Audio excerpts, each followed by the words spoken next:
एक school girl की diary जो उसकी क्लास से निकलकर दुनिया की सबसे मशहूर किताबों में से एक बन गई। जी हाँ, ये कहानी है एन फ्रैंक की और उसकी डायरी की। तो चलिए शुरुआत करते हैं एन के स्कूल लाइफ के एक बड़े ही मजेदार किस्से से। ये किस्सा उसकी जिंदा दिली के बारे में है और हाँ, उसकी एक आदत के बारे में भी, बहुत बहुत ज्यादा बातें करने की आदत। तो ये है एन फ्रैंक, जितनी ब्रिलियंट पढ़ाई में उतनी ही बातों में भी। क्लास की सबसे टॉकेटिव स्टूडेंट आप कह सकते हैं। और उनके मैथ्स टीचर थे मिस्टर कीसिंग, जो एन की इस आदत से कहना पड़ेगा हमेशा परेशान रहते थे। तो मिस्टर कीसिंग ने सोचा इसको सबक सिखाना पड़ेगा। उन्होंने एन को पनिशमेंट दी, एक ऐसे लिखो, टॉपिक है अ चैटर बॉक्स। लेकिन एन कहाँ रुकने वाली थी, बातें चलती रही। तो मिली दूसरी पनिशमेंट, एक और ऐसे। इस बार टॉपिक था एन इनकरेजेबल चैटर बॉक्स, मतलब एक ऐसी बातूनी जिसको सुधारा ही नहीं जा सकता। और जब एन फिर भी नहीं मानी, तो तीसरी बार मिला एक कमाल का title, quack quack quack said mistress chatterbox. पर एन भी कम नहीं थी। अपने पहले ही ऐसे में उसने ऐसे आर्ग्यूमेंट्स दिए कि क्या कहने। उसने लिखा कि सर, बातें करना तो स्टूडेंट का एक ट्रेट है, और तो और ये भी लिख दिया कि मैं कोशिश तो करूंगी, पर इस आदत से पूरी तरह आज़ाद नहीं हो सकती, क्योंकि यह आदत मुझे मेरी मम्मी से मिली है। अब इसका क्या जवाब देते टीचर? अब मिस्टर कीसिंग उसके आर्ग्यूमेंट्स पर हंसे तो जरूर, लेकिन एन ने बात करना बंद नहीं किया। तो आई तीसरी punishment, quack quack quack. Mister Keesing को लगा कि अब तो एन का मजाक बनेगा, लेकिन जोक तो उन्हीं पर बैकफायर कर गया। एन ने अपनी फ्रेंड सैनी की हेल्प से पूरा का पूरा ऐसे एक पोयम की तरह लिख डाला। Genius, right? और पोयम भी क्या थी? एक मदर डक और एक फादर स्वान की कहानी, जिनके 3 बच्चों को उनके पापा इसीलिए मार देते हैं क्योंकि वो बहुत ज्यादा क्वैक क्वैक करते थे। एकदम ऑन पॉइंट। खुशकिस्मती से मिस्टर कीसिंग ने इस जोक को बिल्कुल सही स्पिरिट में लिया। वो इतने इम्प्रेस हुए कि वो पोएम उन्होंने ना सिर्फ एन की क्लास में बल्कि दूसरी क्लासेस में भी पढ़कर सुनाई। और उस दिन के बाद एन को कभी भी बात करने के लिए टोका नहीं गया। तो ये तो थी एन की जिंदा दिली, उसके ह्यूमर की एक झलक। लेकिन अब हम बात करेंगे उसकी जिंदगी की असली कहानी की। एक ऐसी कहानी जो इस किस्से से कहीं ज्यादा गहरी और गंभीर है।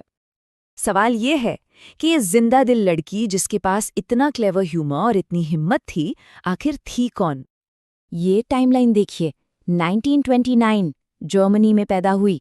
1933 नाजीज से बचने के लिए फैमिली हॉलैंड चली गई।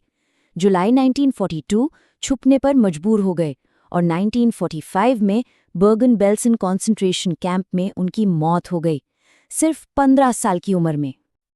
एन फ्रैंक एक जर्मन जूइश लड़की थी। वर्ल्ड वॉर II के टाइम पर वो अपने परिवार और कुछ लोगों के साथ नाजीज से छुपकर एम्स्टर्डम में एक सीक्रेट एनेक्स में रह रही थी। तो इतने मुश्किल हालात में एक 13 साल की लड़की को हिम्मत कहाँ से मिलती थी, उम्मीद कहाँ से मिलती थी? उसका जवाब है उसकी डायरी। एन ने एक बहुत गहरी बात लिखी थी अपनी डायरी में, paper has more patience than people, मतलब कागज में लोगों से ज्यादा सब्र होता है।